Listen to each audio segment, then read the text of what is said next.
শিখাইলেন কয়টা জিনিসের প্রতি ঈমান আনতে হবে আমরাকে? জোরে বলে, 6টা জিনিস। যদি না জানেন ভুলে যান তো মৌলানার কাছে কোনো টাইমে এসে লিখে নেবেন। 1 নম্বর হয়ে গেল।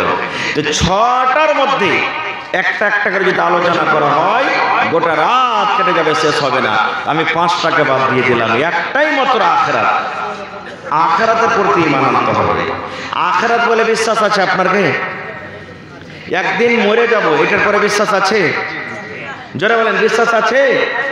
মরার পর আল্লাহ তাবারক ওয়া তাআলা একদিন কিয়ামত ঘটবে, আর কিয়ামতে সবকে আবার জিন্দা করে হিসাব নিব, এটার পরে বিশ্বাস আছে? জোরে বলেন, বিশ্বাস আছে ভাই?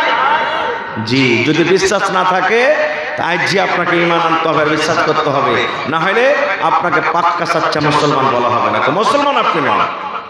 আখিরাতের প্রতি ঈমান আনতে হবে। আর যে আখিরাত বলে ভয় করবে না, আখিরাতের প্রতি ঈমান আনতে হবে না, এরকম মানুষ কোনোদিন নেককার দিনদারও জীবনে হতে পারবে না। এই জন্য আখিরাতের প্রতি ঈমান আনতে হবে। আখিরাতে মেলায় কথা আছে ভাই। আখিরাত আসবে, কিয়ামত ঘটবে। কিয়ামত ঘটার কিছুদিন আগে আল্লাহ মেলায় ছোট বড় নিশানি দেবেন। ছোট ছোট নিশানি এসে গেছে, কিছু বড় বড় নিশানি আসবে। যেমন 1-2টা আপনাদের সামনে বলি। কি?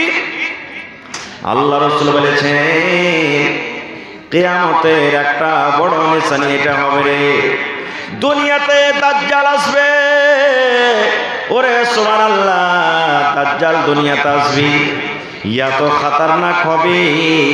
আল্লাহ রাসূল বলেছেন দাজ্জালের মতো খতরনাক মানুষ